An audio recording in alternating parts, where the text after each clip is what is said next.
Well, guys, I think we should ban Coca-Cola. They're obviously not our friend. They obviously mean us in ill will. They've released a white paper on carbon allowances, the absolute worst thing that you could imagine happening to the human race. Basically, carbon credit taxes linked to a social credit score, linked to a digital ID, making you, in all but names, a digital slave. If raising legitimate concerns about thousands and thousands of unchecked foreign males illegally entering our country makes me far right, then so be it.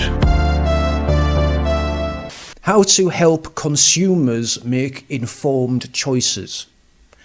You can't make choices for yourself, guys. You've got to be told what to think by Coca-Cola, of all fucking things. A joint report between the Carbon Trust Advisory and the Coca-Cola Company. We should ban Coca-Cola. That's it. I'll go through some of this. We'll get a quick idea of what it's about. But yeah, the dreaded carbon credit score looks like it's quickly on its way into being greenlit. This white paper seeks to explore the context for one particular environmental indicator, carbon emissions. The big con, the phony bullshit that they push to allow them to destroy your country and your industry, making you vulnerable to outside interests.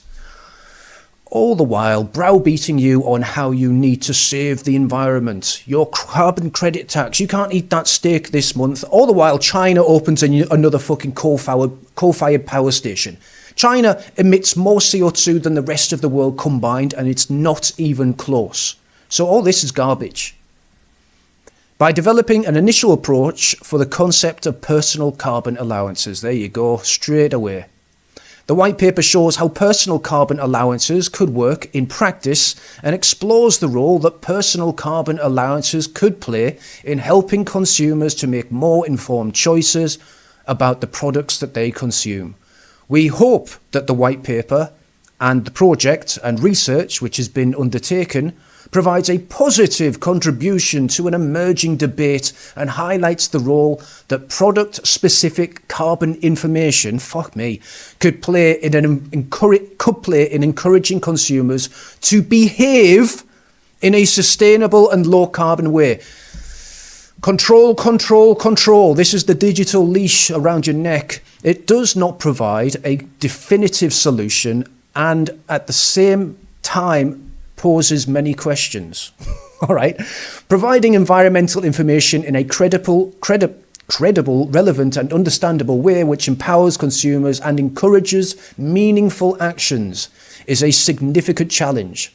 Just don't do it then. Just leave it. Just leave us alone. Yet we believe that it is also an exciting opportunity to control people. At Coca-Cola, we want to work with others and control them and subjugate them to help find the right answers. Sure you do, mate. Sure you do. One way to provide additional context about the carbon impact of specific products is to explore the concept of a personal allowance. You see, guys, conspiracy theory again proved right. I've been saying all along that they would dictate what you can fucking eat, where you can go. Every aspect of your life will become controlled by this, which has already been successfully introduced to communicate nutritional values of food and drinks and products. Obviously, to provide a full environmental context for everyday purchasers would require a broad range of impacts, including carbon, waste, water. Oh, they're going to do it to your water as well. You've drank too much water this month, sunshine. And biodiversity to be taken into account. This project, however, focused purely on carbon for the following reasons. There is already an advanced understanding of carbon-related impacts, and the data and methodologies used to quantify carbon emissions already exist. While not perfect, carbon stands out as clearly the best and single criterion proxy for all environmental impacts. In other words, guys, this is already existing They already know how to control people with carbon. It's going to be very easy for them. Then they'll move into water and other things, but carbon's already laid out, ready, ripe. The project included 3 distinct phases. Phase 1, to develop a personal carbon allowance concept based on existing inventory data. Phase 2, to test personal carbon allowance concept as carbon GDA with consumers.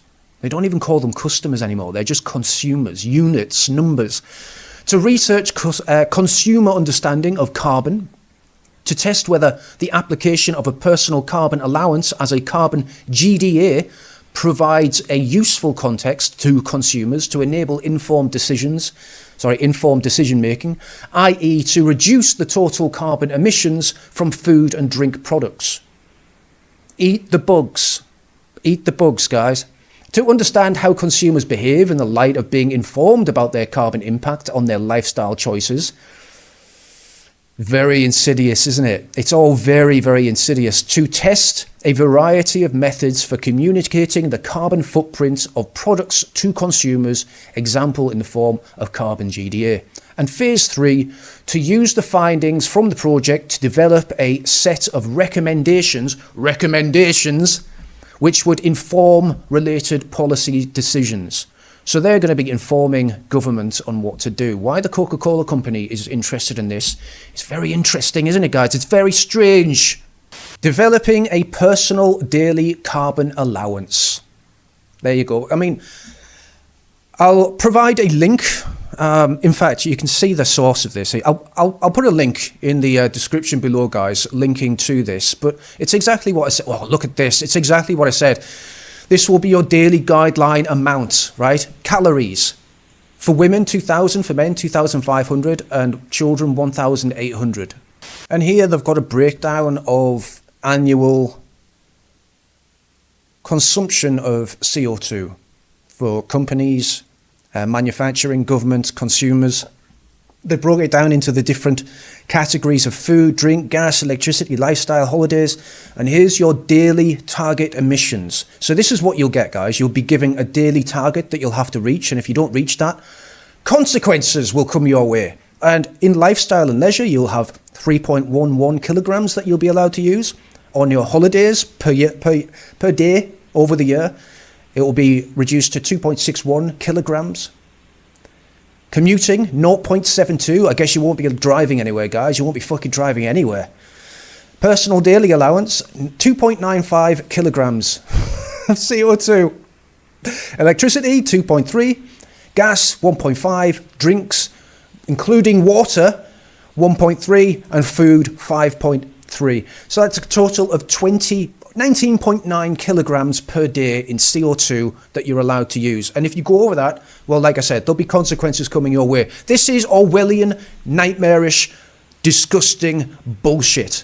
This is nightmare fuel. This is the exact thing that you don't want, really, guys. Everybody's hyping up digital IDs like it's the future. It's safer, it's faster, it's convenient. Yeah, well, so is a straitjacket. Keeps you nice and secure while you can't move a muscle. Let's keep this real simple. Right now, the government gives us IDs, driver's license, passport, social security card, etc. It's been like that forever, but here's the deal. Right now, they're separate. You lose your license, you can still pay your bills. You can still go buy groceries. Your passport gets taken, you can still get gas. Each card controls one door, not the whole damn house. Now picture one digital ID that holds every single key you've got, your bank account, your health records, your travel, your phone, your ability to move, operate. At first you'll think, man, this is convenient. One key for everything. No more passwords, no more fraud. Everybody knows who it is. It's me. But what happens when someday somebody else holds that key? They don't just control one door now, do they? They control your entire life. Okay, one click, boom, lights out. No money, no travel, no gas, no access. That's not an ID, folks. That is a leash, and you're the dog. Bottom line is this: freedom is the real currency. Guard it with your life, because if you hand it over for a shiny new ID, don't cry later when you find out that leash around your neck isn't coming off. Ban Coca-Cola. Ban Coca-Cola for even considering this, for releasing this white paper. The dirty traitors to humanity. This is awful. I know you'd think I'm being hyperbolic, guys, but I'm not. Like, this is genuinely terrifying that they're pushing ahead with this. It's going to link to your digital ID, and it's going to control every aspect of your life. You will be punished, debanked. Like, the amount of things that they'll be able to do to you, deperson you, whatever. As if your credit score goes low enough, you will just simply exist. You will simply stop existing within the system. And then you won't be able to do anything. You won't be able to go to a school. You won't be able to go to a theatre, book a hotel, book a flight, get on a train, use one of their fucking electro taxis. That's it. You'll be locked out of the entire system. Your life will be over digitally, which means you won't be able to do anything. You may as well just go live in a cabin or something in the woods, because that is literally all you'll be able to do. Anyway, guys, let me know what you think in the comments below. I've linked the paper if anyone wants to see it. I do think Coca-Cola, I'm not going to buy any of their products anymore. Not that I did anyway, because it rots your teeth. It's a literal drain cleaner, guys. So yeah, I don't use their products anyway. But if you do, I would appreciate it very much if you just stopped using their products. Screw Coca-Cola. And whatever company is in charge of Coca-Cola. One sec. Oh, never mind. It's actually just owned by itself. I thought it would be some part of some umbrella group. I guess the Coca-Cola company is the umbrella group. Anyway, guys, like I said, if you do like this channel, please subscribe. And I'll see you next time.